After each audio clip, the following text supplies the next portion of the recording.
Capítulo 18. Parábola do festim de bodas. Item 1. Falando ainda por parábolas, disse-lhe Jesus: o reino dos céus se assemelha a um rei que, querendo festejar as bodas de seu filho, despachou seus servos a chamar para as bodas os que tinham sido convidados. Estes, porém, recusaram ir. O rei despachou outros servos com ordem de dizer a sua parte aos convidados: preparei o meu jantar, mandei matar meus 2 bois e todos os meus cevados. Tudo está pronto, vinde às bodas. Eles, porém, sem se incomodarem com isso, lá se foram, e para a sua casa de campo, outro para o seu negócio. Os outros pegaram 2 dos servos e os mataram, depois que haveram feito muitos ultrajes. Sabendo disso, o rei se tomou de cólera e, mandando contra eles seus exércitos, exterminou os assassinos e lhes queimou as cidades. Então disse a seus servos: o festim das bodas está inteiramente preparado, mas os que para ele forem chamados não eram dignos dele. E depois das encruzilhadas, e chamais para as bodas todos os quantos encontrardes. Os servos então saíram pelas ruas e trouxeram todos os que iam encontrando, bons e maus. A sala das bodas se encheu de pessoas que se puseram à mesa. Entrou em seguida o rei para ver os que estavam à mesa, e dando com um homem que não vestia a túnica nupcial, disse-lhe: meu amigo, como entraste aqui sem a túnica nupcial? O homem guardou silêncio. Então disse o rei à sua gente: atai-lhes as mãos e os pés e lançai às trevas exteriores. Aí que haverá prantos e ranger de dentes. Porquanto muitos há chamados, mas poucos escolhidos. São Mateus, capítulo 22, versículo 1 a 14. Eu fiz questão de ler tudo, porque se nós desatentamente apenas olhar por cima das palavras aqui e ficarmos impactados com algumas expressões do que o Evangelho está escrito, talvez nós deixamos passar uma essência aqui interessante, Edson. Porque percebe-se que tudo bem, chamou o pessoal lá, não querem, então, ok. Então, vocês não são, né? Vocês não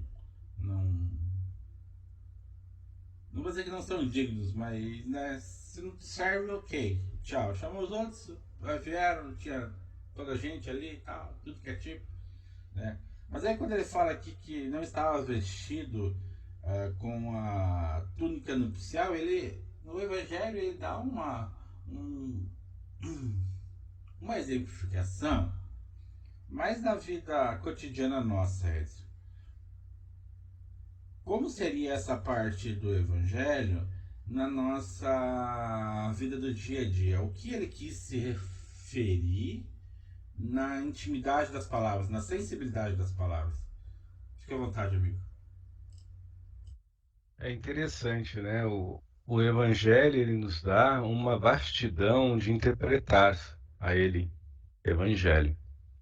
Porém, as palavras do Evangelho segundo o Espiritismo, por mais que fala de espírito, é um espírito vivo, aonde gravita sobre o Evangelho uma alma sã mediante a uma essência totalmente sóbria.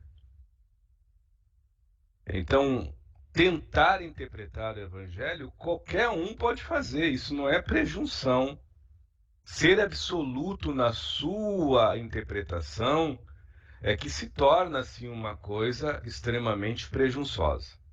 Então, com muito respeito, não serei presunçoso a dizer que essa interpretação que eu tenho dessa parábola, dessa parte do Evangelho, é a absoluta, porque não é. A cada qual e a cada um a seu tempo de percepção e persuasão naquilo que já se tem, perante aquilo que já se concebe. consequentemente, dentro das funcionalidades que aquilo possa aceder a si, na sua sinergia de sensibilidade, como algo melhor, como um ser mais capacitado, mais gabaritado, mais lapidado, mais reorganizado, mais harmônico e equilibrado do requinte pensar e raciocinar, sentir e dar sentimentos, ter impressões e sensações e modular as suas emoções dentro dessas mesmas possibilidades de uma forma aonde tudo fique alinhado com bom senso e com consenso com a vida alheia. Bom senso para com a sua própria existência e consenso com a vida alheia. Sendo assim, Claudir, eu entendo que essa passagem, como eu disse, cara, tem uma amplitude, nossa senhora. Mas eu vou tentar, dentro da minha ignorância, resumir. Primeiro, nas bodas, ele convidou várias pessoas que aparentemente tinham tudo para ser excelentes participantes das bodas, da festa. Digamos que essas bodas e essas festas, ou essa festa, seria um sacerdócio. E esse sacerdócio não é apenas religioso ou espiritual, ele é vivencial. E é um sacerdócio que não lhe convida a ter coragem, mas lhe convida à atitude. Então você tem que transpassar a força da coragem, que é fazer algo para fora, e mergulhar profundamente, transmutando, mudando e aprimorando a sua essência interior para que germine de dentro para fora as verdadeiras atitudes. Já começa aí. Então a gente vê que foi convidado um monte de gente que até então eram portentosos no conhecimento, magistrais no trato e profundos PhDs da cultura, mas não tinham a arquitetura da desenvoltura interior, da sinceridade, mediante aos feitos que rotineiramente, copiosamente, forçosamente, padronizadamente doavam, davam, ofertavam e proferiam à sociedade. Mas na sua intimidade não era um fato verdadeiro. Não se fazia uma ocorrência autentificada com a leveza da ternura, da gratidão, da compaixão, da indulgência, do afeto, do amor próprio e da sinergia abençoada, da sensível educação, da sensibilização humana, que difere de uma forma horrenda a boa educação da mera e simples, não menos prestativa, cultura. É óbvio que o chefe desta festa pode ser chamado de bom senso.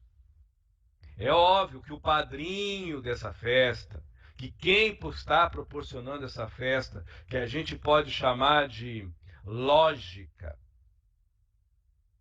que a gente pode chamar de realidade, que a gente pode chamar de caráter ético, que a gente pode chamar de ocorrência de sensatez, dia ou menos dia, observará que aqueles primeiros convidados viviam numa fantasia superficial.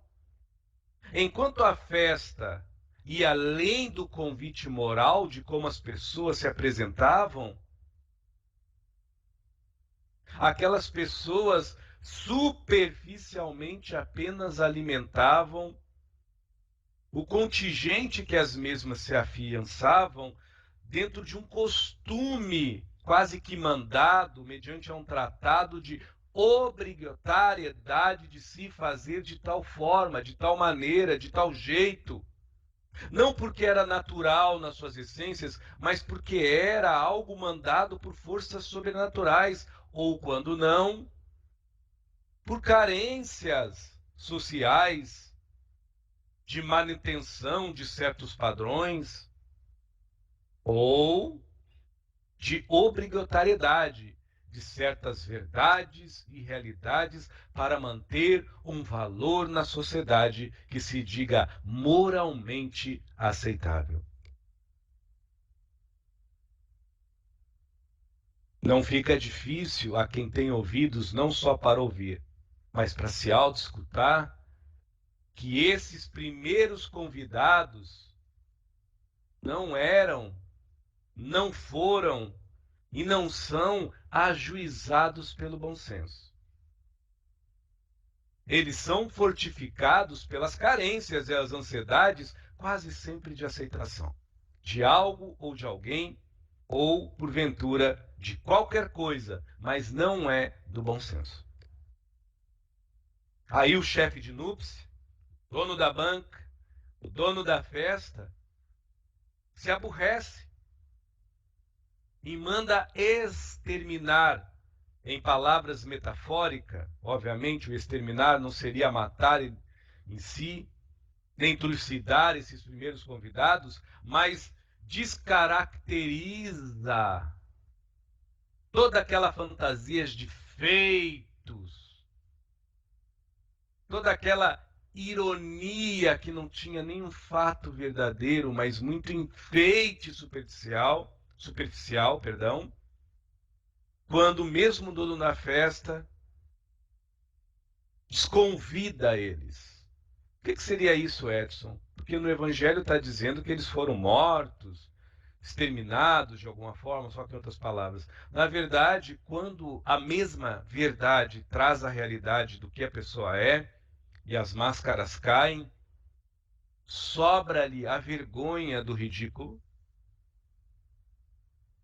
o desespero do fascínio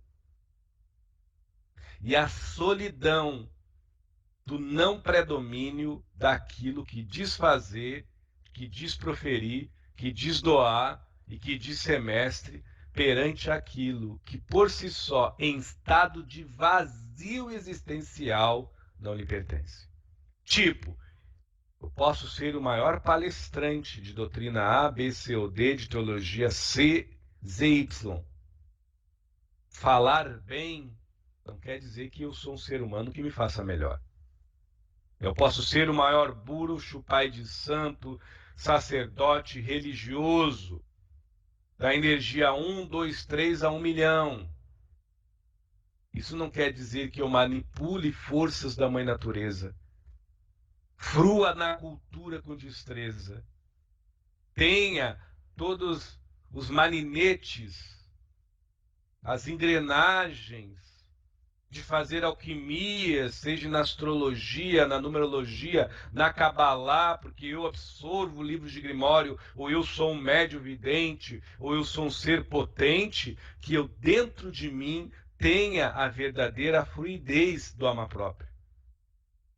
Sobra para as pessoas que são assim, que fazem muito para fora, demonstram para fora, mas não lhe conservam a lucidez convicta da sobriedade, de fatos vivenciais de verdade, o vazio da vergonha. A derrota da fragilidade de não se terem autênticos.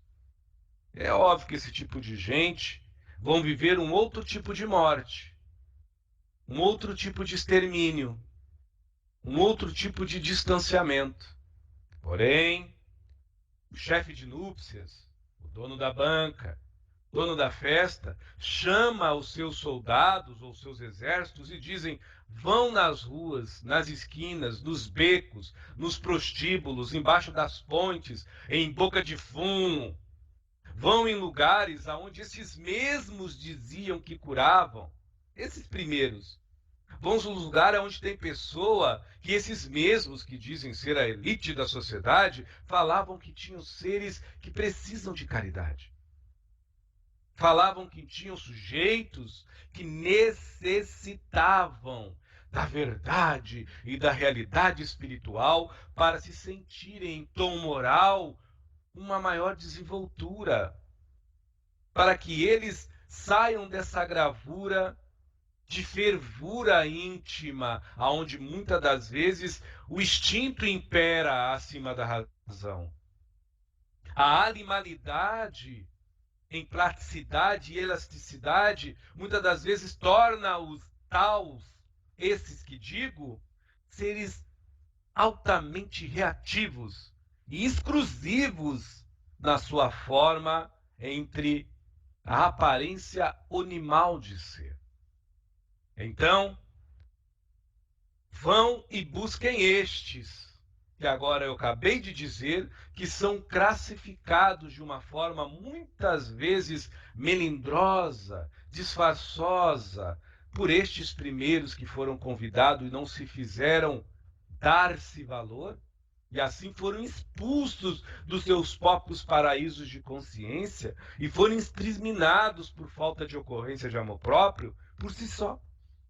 Mas esses mesmos chamavam esses das esquinas, dos becos, das encruzilhadas, das bocas de pó de tráfico, os alcoólatras, os maníacos, ou as pessoas que, perdão, aparentemente comuns, mas com várias anomalias psíquicas, ou com várias conturbações emocionais, ou com várias feituras, mediante as suas decepções no concluio do convívio moral entre a desenvoltura da funcionalidade, aonde cada um por si só já pratica a maior maldade, se desamar. Vão lá, tragam este, porque o salão está vazio. Até então estava cheio de seres bem-intencionados, mas o salão está vazio. Em nenhum momento eu maltratei alguém, isso o bom senso falando. Apenas eu convidei, além da verdade e realidade, ao correto. Apenas eu acentuei que acima da justiça há o ajuizamento. E apenas eu relembrei que o conhecimento cultural se transpassa pela simplicidade da humildade. Só isso.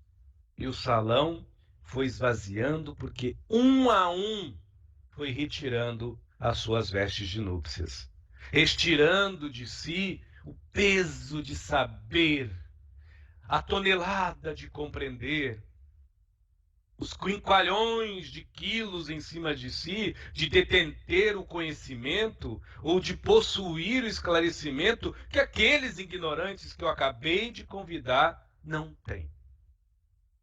O salão está vazio. E assim, esses soldados que a gente pode chamar de indulgência, a gente pode chamar esse exército do bom senso de generosidade, solidariedade. Os soldados a gente pode chamar de caridade gratuita. A gente pode chamar de silêncio, paz, calma, paciência. A gente pode chamar de altruísmo, indulgência. A gente pode chamar as carruagens que eles usaram para buscar essas pessoas, ou os carros, de coleguismo, confiança. A gente pode chamar de mais pura sensatez, de educação, de gentileza, de lucidez. Esses são os soldados do bom senso, em nome do ajuizamento em Cristo. Em nome da santa humildade e simplicidade, que são os verdadeiros artifícios de Deus, que galgam no espírito a maioridade da sobriedade humana. E assim, o salão vazio vai se enchendo, aonde a grande maioria não tem modos morais. Porém, por serem convidados, a mesma grande maioria tenta, com todas as forças do seu esforço, fazer jus àquele salão, não pelas aparências e vestes que usam, mas pelo que lhe resta de humanidade, que por si mesmo não se demonstram. A maioria que enche esse salão está cheio de vergonha até para sentar numa cadeira. Imagina para andar, conversar e falar. É um silêncio e o chefe de núpcias bate palma e diz: meu povo, sejam naturais, sejam gente. O amor não julga, ajuíza, e o amar na simplicidade de humildade dá-lhes isso, naturalidade de ser. O certo e errado não tem nada a ver com isso. O correto do amor próprio é o seu juízo, que há como um grande elucidador dar o exemplo de não espalhar a dor que vocês já sentiram no sofrimento à vida alheia. De dar o exemplo de a própria dor que vocês vão transmutar com este amor de uma forma solidária, em exemplo, quem sabe auxiliar a um outrem a se amar por si só. Então se soltem, deem gargalhadas, sorriem, a vida é vida e é festa por si só. Aproveitem as bodas, sejam felizes. Eis o convite. Mas não esqueçam, ajuizem-se pelo amor. E simplifiquem-se o seu próprio amar com simplicidade e humildade. Eis que o reino de Deus não é lá fora, é dentro de vocês, na paz com maioridade, numa criança ingênua e contente, singela e alegre, educada e grata. Olha o convite que ele faz aos indigentes, qualquer um, no meio da rua. Porém, ele andando no meio deles, feliz, porque o salão está cheio. Ele observa que alguém que também não entrou com roupa adequada, mas este alguém estava nu. Como todos ali não estavam adequados, estavam se sentindo deslocados, mas estavam se esforçando de verdade. Eles não estavam pela uma moral imposta, eles estavam pela proposta de ajuizamento ético, que é na essência de si. Estavam carecendo dessa locomotiva em ter uma exclusiva com o próprio silêncio, aonde brota a competência de ter calma por si só. Flui a eloquência de ter assossego da paciência para consigo mesmo. Mas no meio da festa, em dado canto do salão, se descobre mais um daqueles primeiros que foram convidados e se auto-expulsaram. Dessa vez, eles não estava vestido com pomposidade, não, ele estava revestido com a falsidade da gentileza, com a falsidade da caridade. Mas estava ali, desfrutando do grande salão e pertencendo à dada festa. Mas o chefe de núpcias, o dono da banca, dono do baile, manda para tudo e diz: vê este, não estás trajado à altura, porque ainda tu tens a desenvoltura dos teus feitos. Mas aonde se encontra a natureza dos fatos que ele sustenta? Por onde se encontra a essência da boa didática, mediante o refinar dialético que você transfere a alguém, se seu coração é mudo para quem mais necessita se auto-escutar? Aonde se encontra o seu amar por si só? Então, ele não corre essa pessoa, como está no Evangelho, em metáfora ele manda sair da festa, mas a vergonha é tanta e a decepção consigo mesmo também, que ele mesmo se retira. Porque para o amor não existe falsidade. E para se amar não se reveste a sua bondade, que a mediocridade fascina de se desamar. Então o salão continuou cheio de pessoas que ainda serão convidadas muitas e muitas e muitas e muitas e muitas e muitas e muitas e muitas e muitas e muitas vezes, até que elas se transformem nuas e cruas, virgens e sinceras, e que elas se readaptem àquele salão de ajuizamento. E que elas possam servir o ajuizamento não só por feitos, mas por fatos éticos, aonde o caráter é solidificado acima de uma cultura com grande desenvoltura, mas lado a lado com uma educação aonde a fluidez da generosidade tem como álibi a gratidão, que é solidária por si só. Eis a vantagem de sermos eternos.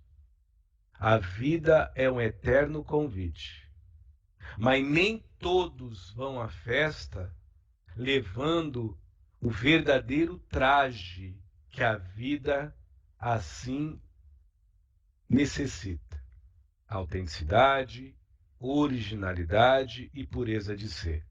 Mesmo que tua pureza de ser seja algo torto, sujo, momentaneamente incorreto, mas seja puro. Por isso que em parábola a vida não convida lobos vestidos de ovelha. Ela convida a si mesmo como seu próprio pastor.